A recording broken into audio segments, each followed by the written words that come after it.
Le maire Les Républicains de Cannes et porte-parole de François Fillon est mon invité ce matin. Bonjour David Lisnard. Bonjour. Le Canard enchaîné et le Parisien ont publié de nouveaux articles évoquant des indemnités de licenciement et le cumul de 2 salaires. De son côté, François Fillon dénonce, je cite, des mensonges et des erreurs manifestes. Votre réaction ? Il ne fait pas que dire c'est un mensonge. Il apporte les éléments factuels qui démontrent que le Canard enchaîné ne sort aucune information hier et reprend des montants, d'ailleurs parfois faux, mais il donne le détail, François Fillon, qui avait été évoqué la veille par François Fillon dans sa grande conférence de presse. Donc les montants étaient bien pris en compte dans la moyenne mensuelle nette de 3 600 € par mois des salaires de son épouse, d'une part, et d'autre part, ce qui a été présenté comme des indemnités de départ, en fait, ne correspondent qu'à l'application mécanique, automatique des fins de contrat qui accompagnent la fin d'une mandature ou la fin d'une collaboration parlementaire. Donc, ce qui est vrai pour tous les attachés parlementaires est vrai aussi pour Madame Fillon.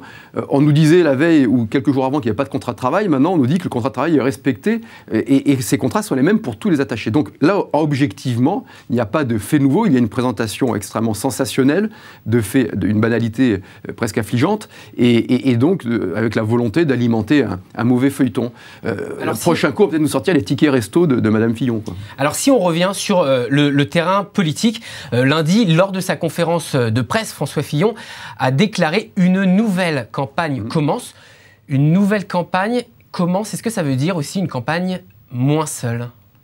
Une campagne où on puisse à nouveau faire entendre notre projet et ce que l'on a à dire. La grande actu du moment dont personne ne parle, c'est quand même l'augmentation des taux d'intérêt à 10 ans de la France. On a une bombe à retardement avec le surendettement. Nous pensons avoir le projet le plus performant pour enfin sortir de la spirale de la dépense publique. Et le rapport de la Cour des comptes également ce matin. Exactement, et donner de l'oxygène aux entreprises avec des mesures extrêmement précises. Enfin, redonner de la compétitivité durable et de la stabilité fiscale aux Français et aux entreprises. On a envie de parler de ça. Et aujourd'hui, on ne peut plus laisser faire ce détournement d'opinion publique à travers ce dossier. Chaque Français se fera son opinion sur le recours ou pas des membres de sa famille à l'Assemblée. Je crois que ces pratiques sont anciennes et qu'il faut les bannir totalement, mais enfin, l'enjeu de la France, il est ailleurs. Et il est temps de faire entendre notre voix. Dans les équipes de François Fillon, beaucoup estimaient qu'il décidait seul, il communiquait peut-être pas suffisamment en interne.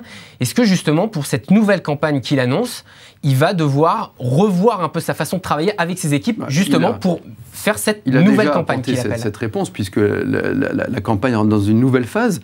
On avait prévu, indépendamment de l'histoire Pénélope, de renforcer et de réorganiser l'équipe de campagne. C'était dans notre planning à cette période-là, pour une raison simple, c'est que le temps CSA est décompté, donc il faut aussi optimiser l'organisation de la campagne.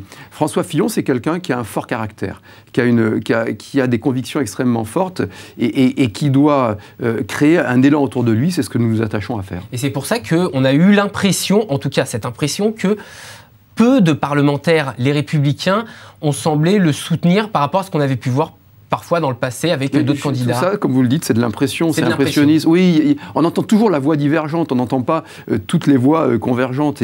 Mais le fait d'associer Christian Jacob à Bruno Retailleau, c'est-à-dire que chacun est président de groupe, Bruno Retailleau au Sénat et Christian Jacob à l'Assemblée, c'est une volonté effectivement d'avoir un élan plus fort avec les parlementaires. Mais la campagne, elle ne se gagnera pas avec les parlementaires ou pas. Elle se gagnera dans la capacité de François Fillon à faire entendre son projet, à établir une relation de confiance avec les Français. C'est pourquoi il fallait vraiment vider l'abcès de cette histoire Pénélope et de montrer nos propositions très très fortes pour l'emploi, pour dynamiser l'économie, pour l'apprentissage, pour l'autorité de l'État, contre le terrorisme islamiste, etc. Le sujet, c'est également les investitures, les Républicains, qu'il y a notamment les discussions que vous avez avec les centristes. Est-ce que François Fillon va devoir mettre de l'eau dans son vin, peut-être dans son discours, pour pouvoir convaincre les centristes et puis surtout avoir leur soutien? Alors, je crois qu'il ne faut pas tout mélanger. D'abord, y compris l'eau et le vin. Le vin, c'est très bien, et l'eau, c'est très bien, mais dès qu'on mélange, c'est mauvais. Donc, non, le projet, il va garder, bien sûr, toute sa force. On va le compléter. Son discours sur le projet, ça veut dire qu'il parle moins de radicalité. Il a même parlé, cette fois-ci, de redressement et même de pouvoir d'achat. Il y a une petite inflexion aussi, dans le discours ou pas? Depuis le départ, on parle de pouvoir d'achat, depuis le départ. On parle de redressement national.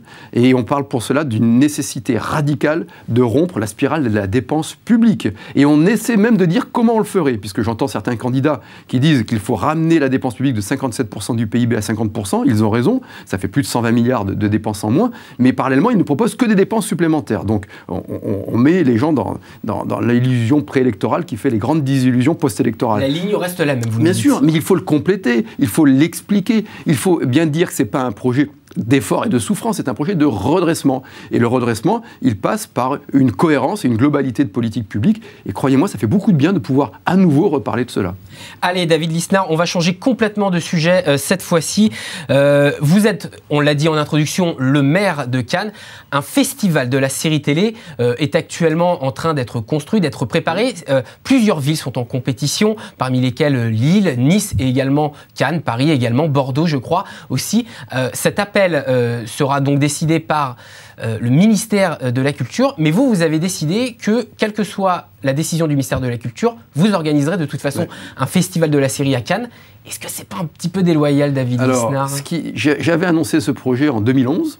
Je l'ai exprimé par écrit en 2012 au ministère, qui à l'époque n'était absolument pas intéressé par le projet. Et quand je suis devenu maire en 2014, j'ai annoncé que je ferais à Cannes un festival des séries télé. Depuis, le ministère a dit qu'il faut faire le festival de Cannes des séries. Si on veut réussir le festival de Cannes des séries, faisons-le à Cannes. Donc la déloyauté, elle a été dans une démarche qui a consisté à pomper tout le projet cannois pour le donner à d'autres villes. Il n'y a pas Nice et Bordeaux, hein, je vous l'indique. Au départ, ils avaient manifesté un intérêt, depuis, ils sont retirés. Et aujourd'hui, tout est fait pour le donner à Lille. Donc, évidemment, l'enjeu est trop fort pour la ville de Cannes, qui n'a pas d'ancienne famille de sidérurgistes ou dans le textile, qui ne vit que par sa proactivité événementielle et culturelle. La ville de Cannes, qui a conçu ce projet, eh bien, la ville de Cannes va organiser le festival de Cannes des séries, parce qu'il y a un véritable enjeu, non seulement commercial, ce sera adossé au MIP TV, mais artistique, avec une association indépendante, hein, dans laquelle je réserverai une place au gouvernement, parce que je crois que c'est important. Il y aura le CNC aussi qui sera invité à faire partie du conseil d'administration, toute la profession représentée. J'annoncerai bientôt le directeur général, puis le directeur artistique de ce festival, pour assurer une diversité culturelle, mais aussi mettre en exergue la production française et la production européenne. Notre projet est très très abouti, très finalisé, et l'enjeu est majeur pour la ville, mais l'enjeu est majeur aussi sur ce genre qui est devenu un genre, lui, également majeur sur le plan culturel. Et lorsque vous voulez faire donc ce festival de Cannes, est-ce que c'est parce que vous anticipez ou vous constatez que l'univers des séries télé est aujourd'hui au même niveau que celui des films, en tout cas aujourd'hui en termes d'intérêt et d'engouement du public? Alors il y a d'abord un enjeu, je disais, commercial, c'est sûr, et puis il y a un enjeu de rayonnement et culturel. Et quand vous voyez la qualité de l'écriture dans The Wire, qui est une série culte, ou aujourd'hui d'ailleurs la qualité narrative, l'original de Mr. Robot, ou la qualité esthétique de Boardwalk Empire, hein, pour citer des séries étrangères, mais l'intérêt des séries scandinaves, le renouveau des séries françaises, on voit bien qu'on n'a pas simplement des produits de distribution, des produits culturels. On a vraiment des œuvres avec de l'écriture, de l'interprétation, de la réalisation. Et je crois que la France est la France lorsqu'elle fait rayonner la culture, lorsqu'elle fait rayonner sa culture, parce que je crois qu'il y a une culture française. Je le dis au passage, quand j'entends certains candidats dire qu'il n'y a pas de culture française, mais des cultures en France. Non, il y a des parcours individuels, mais il y a une culture française qui est la meilleure façon d'être soi-même et d'être conquérant dans la mondialisation. Je le dis au passage. Et donc, l'enjeu est tout à fait fort, et c'est cet enjeu-là qu'on a envie de porter à Cannes. On a le MIP TV, le MIPCOM, le Festival de Cannes, le Festival de la Pub, le Lions, qui est merveilleux, le MIDEM, il est tout à fait cohérent que dans une ville équipée, dotée, internationale, un village mondial qu'est Cannes, on porte ce projet. Merci David Lisnard, je rappelle, porte-parole de François Fillon et maire de la ville de Cannes.